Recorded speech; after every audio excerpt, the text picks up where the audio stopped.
Tenemos el enlace, el contacto en este momento, lo agradezco mucho de antemano, con el maestro Fausto Pretelín Muñoz de Cote. Él es analista, es internacionalista. Fausto, muchas gracias por acompañarnos. ¿Cómo te va? Muy buena tarde. Te reitero la pregunta, ¿qué implica esta renuncia según tu visión? ¿Qué tal, Pepe? Buenas noches o buenas tardes. Bueno, implica que el Reino Unido sigue en medio del laberinto llamado Brexit. Implica que el Reino Unido lleva 6 años sin reconocer que el Brexit ha sido la peor decisión que ha tomado el país en los últimos, efectivamente, 6 años. Implica que hay un desconocimiento quizás de Liz Truss al inicio de su gobierno, hace 6 semanas, sobre la realidad. Es decir, una realidad que no se parece a la de Margaret Thatcher hace ya algunas décadas, sino es una realidad en donde Reino Unido es un país aislado, desconectado del mundo y con una crisis económica en la que ha perdido más de 5 puntos de su PIB desde que se metió al Brexit y tiene una inflación interanual superior al 10%. ¿Era mejor ministro Boris Johnson?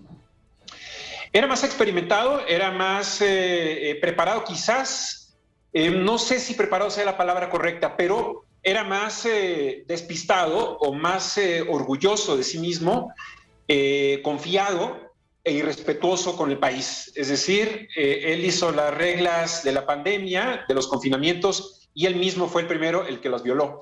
Entonces, en ese sentido, pues sí fue un grave error, ¿no? Fueron entonces, en el brevísimo mandato de Liz Truss, ¿fueron 44 días de malas decisiones, pensarías?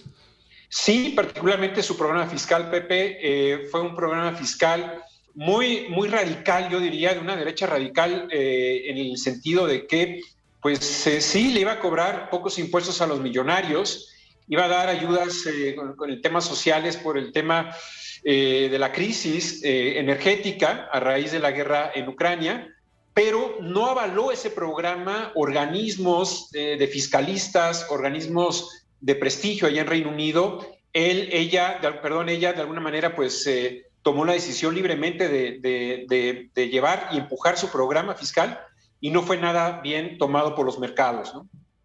¿Cómo se afecta el esquema, el panorama geopolítico, sobre todo europeo? Bueno, yo creo que la Unión Europea ahora se está lamiendo los bigotes porque si el Brexit comenzó a amenazar a los 27 miembros de la Unión Europea, en donde había países como Hungría, como Italia en su momento que tenían muchas dudas, la pandemia pudo haber fisurado más la Unión. Y creo que la guerra en Ucrania y ahora con Reino Unido, los europeos salen más unidos. La Unión Europea dice, no queremos parecernos a Reino Unido, que está aislado. Y yo creo que, Pepe, la lectura más importante es el populismo. El populismo en Reino Unido llegó, se asentó hace 6 años, prometió, mintió, prometió mucho dinero para el sector de la salud, en lugar de enviar ese dinero a Bruselas, que es la capital de la Unión Europea, pero en realidad no logró cubrir ese componente migratorio que ofendió mucho precisamente a los europeos sin papeles, en donde tuvieron que salir de Reino Unido y algunos también africanos. Hay que ver que Reino Unido, particularmente Londres, es una ciudad cosmopolita, sin embargo, con el Brexit, pues le ganó ese nacionalismo, ese populismo al cosmopolitismo, ¿no? Pues finalmente, Fausto, ¿a quién prevés tú con posibilidades de ocupar este cargo clave por todo lo que nos has explicado? Bueno, yo creo que el ministro de Finanzas anterior a la última etapa de Boris Johnson, de apellido Sunak, puede ser el que más confianza en este momento genere en Reino Unido. Hay que ver, Pepe, que el Partido Laborista está dividido, son muchos partidos, la guerra civil interna que están librando, pues está erosionando mucho la credibilidad del primer ministro o la primera ministra que llegue.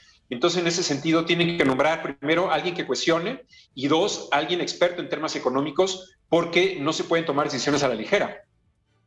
Pues Fausto, te agradecemos mucho este análisis compartido con la audiencia de Grupo Fórmula con la mejor voluntad y generosidad como siempre. Muchas gracias, Pepe. Buenas tardes. Hasta pronto.